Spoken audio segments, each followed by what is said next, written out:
Hello everyone, welcome and welcome back to my another new blog. So আপোনালোকে মেহেন্দিৰ হৰু ব্লগটো চাইছে সাগে এতিয়া bride two বিৰ এটা হৰুকে ব্লগ বনাইছিলো ব্লগ নহয় একচুয়ালি অলপমান ক্লিপ লৈছিলে কোনে জানো লৈছে না জানো মোৰ মোবাইলৰ পৰা তাৰে অলপমান মই ইয়াত শেয়াৰ কৰি আছো আপোনালোকে চাব ইয়াত মই কেক বনাইছিলো মোৰ নিজৰ কাৰণে মই আৰু টেগটো লগাব পাহৰিলো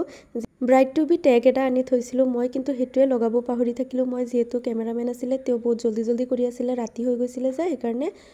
So মই এনেকে কাটি দিলো কেকটো আৰু মই নিজে খাই ললো কেক কাটি আৰু এপিনে ব্ৰাইড টু বি লগাইছিলে ওয়ালত কিন্তু ফেনৰ বতাহত পৰি থাকিল তলত আৰু ক্যামেৰাম্যানৰ তাত সাগে আছে ভিডিও যেতিয়া আহিব মই শেয়াৰ কৰিম চাব পাৰিব আপোনালোকে আৰু এয়া মোৰ ড্ৰেছ হোৱাইট ড্ৰেছ এখন লৈছিলো মই ব্ৰাইড টু বিৰ কাৰণে আৰু ডেকোৰেটিভ আইটেমছ বিলাক ভন্টিয়ে লৈছিলে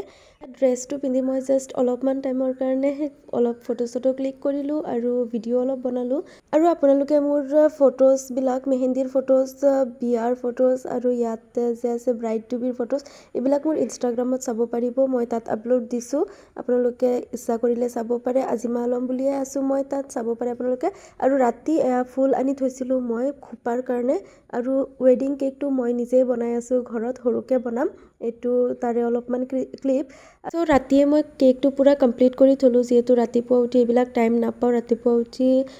মেকআপ কৰিব লাগিব যেহেতু একাৰণে আৰু ৰাতিপুৱা উঠি দেখিলো এপিনে পেন্ডেল ৰেডি আৰু মোৰ বহা জায়গাও ৰেডি একেবাৰে সিম্পল কে সজাব দিছো মই যেহেতু মই সিম্পল ভাল পাও এবিলাক বস্তু আৰু এপিনে মই পেন্ডেলৰ ভিতৰত গৈ অলপমান ভিডিও ক্লিপ লৈ আছিলো ইমান ধুনিয়া লাগি আছিল পিংক লাগি আছিল স্কিন একেবাৰে আৰু এপিনে ধুনিয়াকে ফুলেৰে সজাইছে আৰু ভিডিও বিলাক কেনেকুৱা পাইছে জনাবচোন যদি ভাল লাগিছে please do like share and subscribe আৰু আজিলৈ আহিছো